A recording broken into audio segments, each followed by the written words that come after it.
As ondas são perturbações que se propagam no espaço ou em qualquer outro meio. De acordo com a sua natureza, as ondas podem ser classificadas em dois tipos: ondas mecânicas e ondas eletromagnéticas. Esta videoaula abordará as ondas mecânicas, com foco nas ondas sonoras. Ondas mecânicas são as ondas que se propagam em meios materiais, por exemplo, as ondas marítimas, as ondas sonoras, ondas sísmicas e etc. Existem dois tipos de ondas mecânicas: ondas transversais, nas quais as oscilações acontecem em uma direção perpendicular à direção de propagação da onda, e ondas longitudinais, nas quais as oscilações acontecem na direção da onda. Ondas sonoras é definida genericamente como qualquer onda longitudinal. A velocidade de uma onda mecânica, sendo ela transversal ou longitudinal, depende tanto das propriedades inerciais do meio, para armazenar energia cinética, como das propriedades elásticas do meio, para armazenar energia potencial.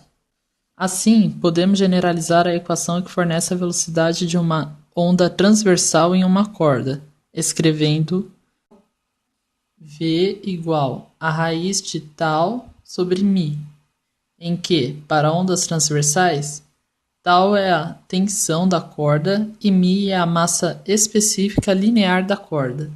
Se você já tentou dormir enquanto alguém ouvia música a todo volume, sabe muito bem que existe algo no som além da frequência, comprimento de onda e velocidade. Há também a intensidade. A intensidade I de uma onda sonora em uma superfície é a taxa média por unidade de área com a qual a energia contida na onda atravessa a superfície ou é absorvida pela superfície. Matematicamente, temos I igual a P sobre A, em que P é a taxa de variação com o tempo da transferência de energia, ou seja, a potência, da onda sonora, e A é a área de superfície que intercepta o som. Em geral, a intensidade do som varia com a distância de uma fonte real de uma forma bastante complexa. Algumas fontes reais, como os alto-falantes, podem emitir o som apenas em certas direções, e o ambiente normalmente produz ecos, ondas sonoras refletidas, que superpõem as ondas sonoras originais. Em algumas situações, porém, podemos ignorar os ecos e supor que a fonte sonora é uma fonte pontual e isotrópica, ou seja, que emite o som com a mesma intensidade em todas as direções. As frentes de onda que existem em torno de uma fonte pontual isotrópica F em um dado instante são mostradas nesta figura. Vamos supor que a energia mecânica das ondas sonoras é conservada quando as ondas se espalham a partir de uma fonte pontual isotrópica e construir uma esfera imaginária de raio R e centro na fonte, como mostrado nesta figura.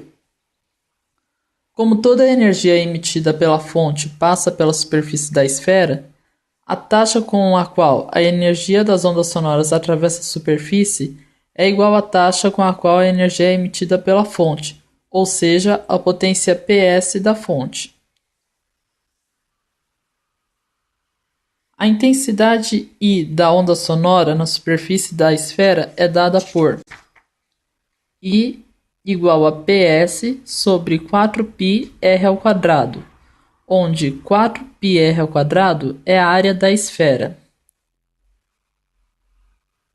Esta equação nos diz que a intensidade do som emitido por uma fonte pontual isotrópica diminui com o quadrado da distância r da fonte. A escala decibéis. A amplitude do deslocamento no interior do ouvido humano varia de cerca de 10 elevado a menos 5 metros para o som mais alto tolerável a cerca de 10 a menos 11 metros para o som mais fraco detectável, uma razão de 10 a sexta. Como de acordo com a equação da intensidade, a intensidade de um som varia com o quadrado da amplitude. A razão entre as intensidades nesses dois limites do sistema auditivo humano é de 10 elevado a 12. Isso significa que os seres humanos podem ouvir sons com uma enorme faixa de intensidades. Para lidar com um intervalo tão grande de valores, recorremos aos logaritmos. Considere a relação y igual a log de x, em que x e y são variáveis. Uma propriedade dessa equação é que, se x é multiplicado por 10, y aumenta de uma unidade. Para verificar que isso é verdade, basta escrever y' igual a log de 10x igual a log de 10 mais log de x, igual a 1 mais y. Da mesma forma, quando multiplicamos x por 10 elevado a 12, y aumenta apenas de 12 unidades. Assim, em vez de falarmos da intensidade I de uma onda sonora, é muito mais conveniente falarmos do nível sonoro beta, definido através da expressão beta igual a 10 decibéis log de I sobre I0, em que dB é a abreviação de decibel, I0 é uma intensidade de referência, igual a 10 elevado a menos 12 watt por metro quadrado, cujo valor foi escolhido porque está próximo do limite inferior da faixa de audição humana. Para I igual a I0, a equação fornece beta igual a 10 log de 1 igual a 0, de modo que a intensidade de referência corresponde ao 0 decibel. O valor de beta aumenta em 10 decibéis toda vez que a intensidade sonora aumenta de uma ordem de grandeza, um fator de 10.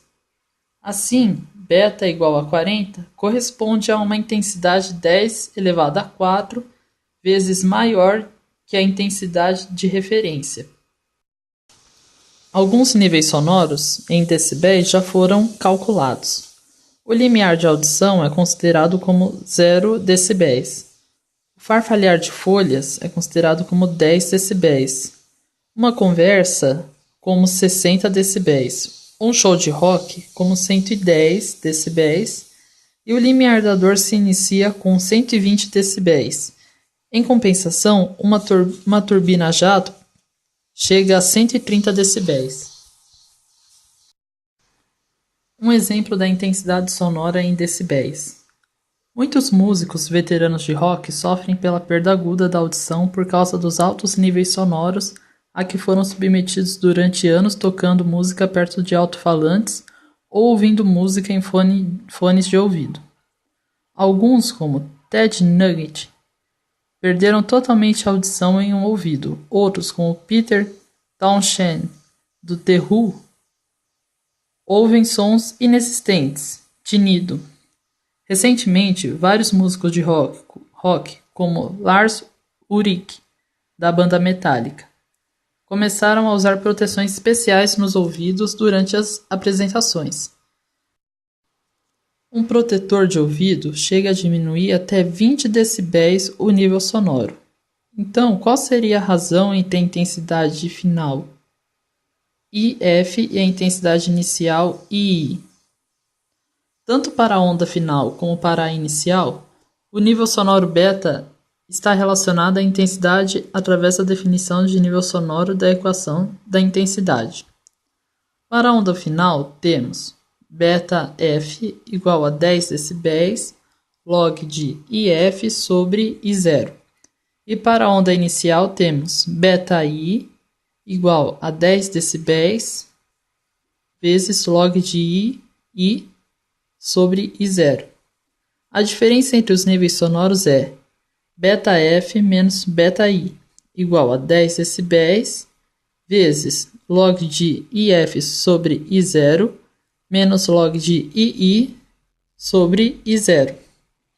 Usando a identidade log A sobre B menos log C sobre D igual a log AD sobre BC, podemos escrever a equação na forma beta F menos beta I igual a 10 decibéis vezes log de IF sobre II.